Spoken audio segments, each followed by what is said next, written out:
안녕하세요. 프라이빗 라운지 이준호 원장. 이재원 원장입니다. 일부와 이어서 코 재수술에서 종종 만나게 되는 케이스, 환자분의 사진들을 보면서 설명해 드리는 시간을 갖도록 하겠습니다.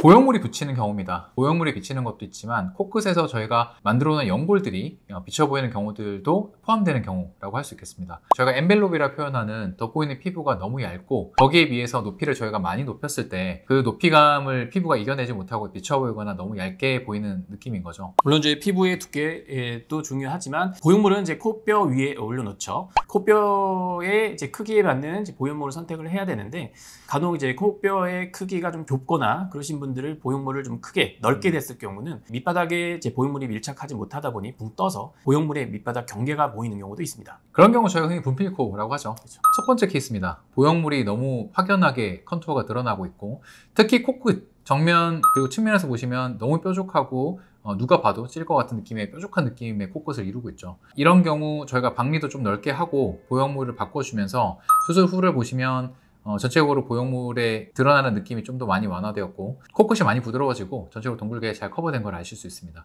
코뼈의 밑바닥 부분은 좀 넓은데 그에 비해서 보형물 너무 좁은 걸 사용했을 경우 소위 말하는 붕피코라고 하죠. 그런 느낌이 날 수 있습니다. 완만하고 좀 넓은 보형물을 사용해서 둥글둥글한 느낌이 나게끔 그렇게 좀 변화를 주었죠. 다음은 이제 또 저희가 흔히 볼 수 있는 케이스죠. 구축은 사실 코를 싸고 있는 피부 그리고 안쪽에 있는 조직들이 전부 다 쪼그라들고 굉장히 타이트해진 상태를 의미합니다. 대부분의 경우 자가늑연골 혹은 기증늑연골 같은 늑연골 조직들이 필요한 경우들이 많이 있습니다. 구충의 경우는 아무래도 다른 케이스에 비해서 좀 까다로운 게 코의 모양을 잡더라도 그걸 덮고 있는 이제 피부가 충분히 커버를 해줄 수 있어야 되는데 구형구축이 온 피부 같은 경우는 아무래도 좀 딱딱하기 때문에 잘 늘어나질 않습니다. 이거를 뭐 원한다고 다 되는 게 아니라 결국 피부를 이제 늘려서 어느 정도까지 늘어나는지 그에 맞춰서 높이와 모양을 정할 수 있습니다. 수술 전후 사진을 보시면 왼쪽 같은 경우는 이제 코끝이 굉장히 들려 있고 그리고 코가 약간 사진상으로 봐도 쪼그라든다는 느낌을 받으실 수 있을 겁니다. 흉살로 딱딱해진 조직들을 다 풀어주고 원래 가지고 있던 조건까지 다 끌고 내려오는 게 제일 중요합니다. 박리 자체가 굉장히 섬세해야 되는 수술이죠. 그렇게 이제 박리를 해서 다 조직들을 늘려준 다음에 제자리로 갖다 놓고 가운데 기둥을 늑연골로 타이트하게 세운 다음에 위에 연골을 쌓아서 지금처럼 적절한 길이, 적절한 높이로 바꿔준 수술이 되겠습니다.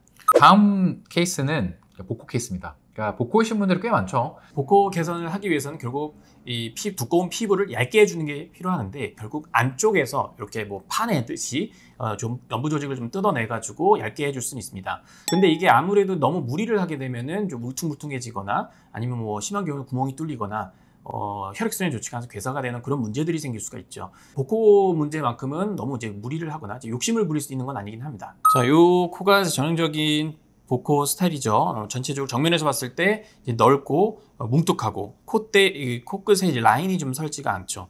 그런데다 이분은 좀 코끝이 좀 짧기까지 하네요. 전면, 측면 다 좀 오똑하고 샤프한 느낌이 들죠. 그러니까 정면에서 봤을 때도 이렇게 퍼졌던 느낌에 비해서 확실히 올라오고 좀 오똑한 코끝 느낌이 나고 수술 전에 비해 코끝이 확실히 포인트가 되고 좀 날렵한 느낌이 나는 것을 알 수가 있습니다. 다음 케이스는 콧대 라인, 코끝에서부터 콧대로 연결되는 그 라인이 매끄럽지 못한 경우들입니다.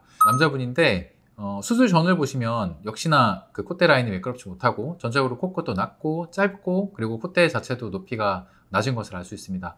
이분 같은 경우도 저희가 이제 콧대 코끝을 다 높이는 데 집중을 했고 동시에 전체적으로 콧대가 울퉁불퉁해 보이고 낮아 보이는 느낌을 매끄럽게 잡으면서 높이를 높이는데 저희가 좀 노력을 했습니다. 콧대에서 매부리가 있고 코끝으로 이행되는 부분이 꺾여 있고 그리고 코의 방향이 좀 짧죠. 그래서 뭐 물론 코의 방향을 좀 내려주기도 했고 그리고 코끝이 높이면서 보형물로 이 콧대와 코끝의 연결을 좀 매끄럽게 격차가 없이 매끄럽게 지금 잡아준 케이스죠.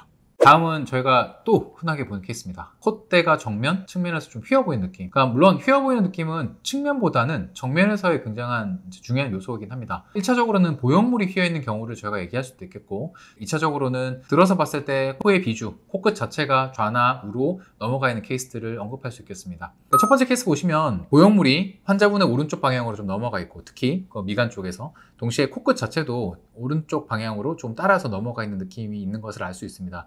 예전에 있던 보형물을 제거하고 코끝도 원래 있던 위치로 다 바꿔준 다음에 가운데 기둥을 정확하게 늑연골로 세우고 연골을 쌓아서 올리고 동시에 보형물도 아주 똑바르게 코의 가운데로 오게끔 잡아준 케이스라고 할 수 있겠습니다.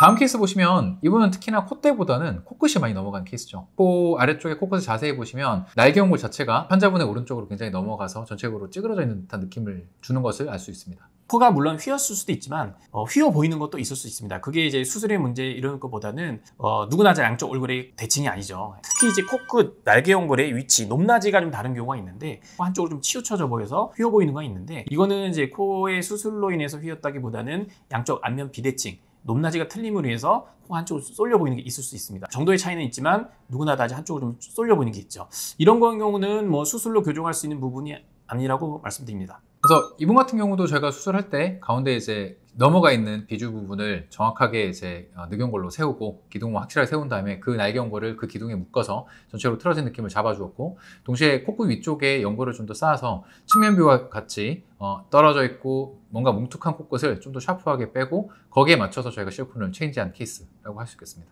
자, 다음 케이스도 정면을 보시면 좌측 같은 경우에는 이제 수술 전인데 보형물이 왼쪽, 그러니까 환자분의 오른쪽 방향으로 틀어져 있고 코끝도 약간 그쪽으로 가 있는 느낌이 있죠. 오른쪽 수술으로 보시면 똑바르게 가운데 보형물도 그리고 코끝의 중심도 굉장히 똑바르게 잡아준 모습을 볼 수 있습니다. 예전에는 너무 직선 느낌의 라인이었던 것을 수술하면서 동시에 약간 곡선 느낌으로 바꾼 걸 보실 수 있습니다. 지금까지 저희가 코 재수술을 할 때 흔하게 만나 볼 수 있는 환자분들의 케이스를 환자분들의 사진을 보면서 설명해 드리는 시간을 가져보았습니다. 프라비 라운지 이준 원장, 이진원 원장이었습니다. 감사합니다.